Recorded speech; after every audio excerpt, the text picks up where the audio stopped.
The cost of the service charge went up, which is mainly the buildings insurance, which is 41% of our service charge, which makes a lot of difference to me because I'm a widow, I'm on my own, so the costs keep going up.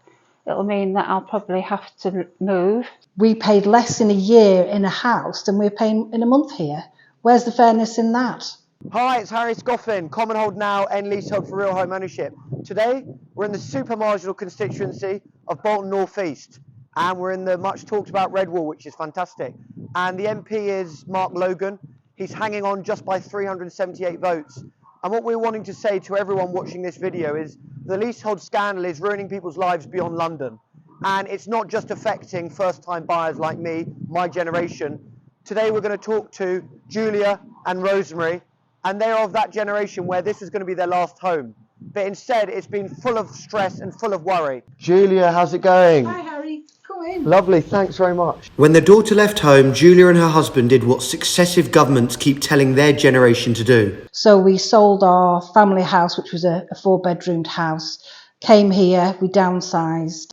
So when did things start going wrong for you here? When we moved in, the service charge for the first few years was fairly consistent. But then a couple of years ago, after Grenfell, we found that there was problems with the building. They had to introduce Waking Watch, who walked around the building from 7 till 7. So we had to pay an additional levy for that. Then last year, the building insurance went up, and this year it's gone up again. So now it makes up 41% of our service charge. I do believe it's gone from £97,000 a year to £360,000. And you don't have any control over this insurance, do you? No, the freeholder chooses it for us. So in a way, we are having to pay both the freeholder and the insurance company overinflated insurance. What I don't understand about the whole situation is the building has had the cladding replaced. We've got an alarm system. So our risk has reduced, but the insurance premiums have still continued to go up. Julia's neighbour Rosemary is a retired accountant, but nothing could prepare her for the spiralling cost of leasehold. I moved because through necessity after my husband dying, and I had to buy and downsize. The fact that I cannot choose what I pay and how I pay it is a major issue. It has been stressful since Grenfell, and if the building insurance goes up higher next year, I'm going to have to think about leaving my home and finding somewhere else to live, which is quite an issue for me to try and sell it and sort and move. I thought I was going to stay here and it would be my last home. So has this leasehold business affected the way you see politics?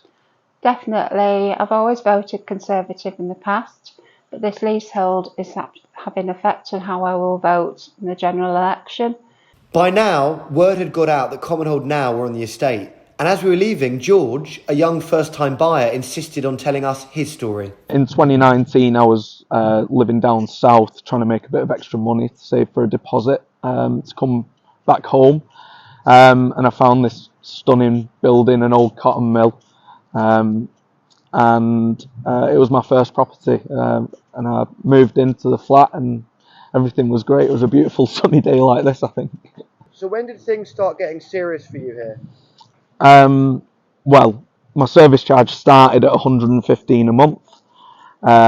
About a year and a half later, after fire safety legislation came in, after Grenfell, we were looking at an extra £115 a month just for insurance. Then it was an extra £70 a month for the Waking Watch. We find out that the building hasn't been compartmentalised properly or something like that. So a building that we've all been living in for years is apparently now extremely unsafe and is going to cost us thousands of extra pounds a month to look after. There's now talk of a door checker, which is going to cost £12,000 a year. There's a building safety director that we're going to have to employ now. The costs are just going absolutely crazy, and I have no control over any of this. And we've been told multiple times by MPs that we're not responsible for any of these extra payments. Like, this was all supposed to be for the developers to pay or for the freeholders to pay. We've been told so many times that leaseholders aren't responsible for these extra costs, and yet here I am paying for it. I rent out this flat now, and I'm losing about £200 to £300 a month. 300 quid. I'm very lucky to afford that right now. But where's it going to end? Like, when? Who's to say that the insurance premium isn't going to go up again next year? And again, I have no control over that.